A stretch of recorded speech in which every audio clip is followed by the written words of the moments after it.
Finally বন্ধুরা অনেক বড় খুশির খবর। যারা যারা ভাবছিলে তেলের দাম 400-500 টাকা লিটার হয়ে যাবে এবং আপনারা পেট্রোল পাম্পে গিয়ে অনেক ভিড় করছিলেন, এক্সট্রাভাবে তেল ভরে নিচ্ছিলেন 500-1000 করে এবং ভাবছিলেন কি তেলের দাম যদি বেড়ে যায় তাহলে কিন্তু আমাদের বাইক চালানো অনেকটা মুশকিল হয়ে যেতে পারে, তাই জন্য আপনারা লাইন লাগিয়েছিলেন, কিন্তু সেটা আর নবাত আসবে না।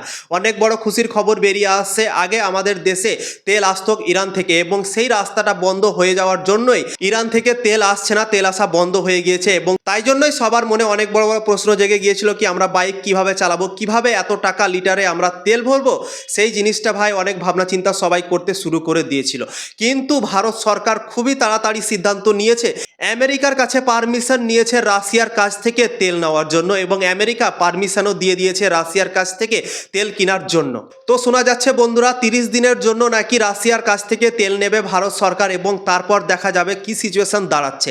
এখন যুদ্ধ চলছে, আমেরিকা, ইসরায়েল, তারপর হচ্ছে ইরান, এই তিনটে দেশের মধ্যে যুদ্ধ চলার জন্যই ভারতে তেল আসা বন্ধ হয়ে গিয়েছে, তোমরা তো জানো, এবং তাই জন্যই অনেক সমস্যা তৈরি হয়ে গিয়েছিল তেলটাকে নিয়ে। তাই জন্যই ভারত সরকার খুব তাড়াতাড়ি সিদ্ধান্ত নিয়ে রাশিয়ার কাছ থেকে তেল কিনতে চলেছে এবং রাশিয়া থেকে তেল এখন ভারতে আসবে এবং স্টকের কোনো সমস্যা হবে না ভারতে এবং তেলের দামও বন্ধুরা আর বাড়বে না।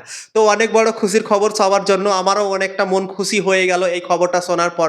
কিন্তু সব থেকে একটা বড় প্রশ্ন কিন্তু জেগে যাচ্ছে ভারতের ওপর, কেননা রাশিয়ার কাছ থেকে তেল নেওয়ার জন্য আমেরিকার কাছে পারমিশন নিতে হয়েছে এবং আমেরিকা পারমিশন দিয়েছে ভারতকে রাশিয়ার কাছ থেকে তেল নেওয়ার জন্য।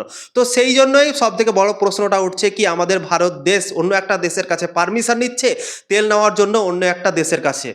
তো সেটাই হচ্ছে সব থেকে বড় প্রশ্ন বন্ধুরা। কিন্তু খুশির খবর সবার জন্য কি তেলের যে কমতি হতে চলেছিল সেই জিনিসটা আর কিন্তু হচ্ছে না বন্ধুরা, তেলের দাম কিন্তু আর মনে হয় না কি বাড়বে।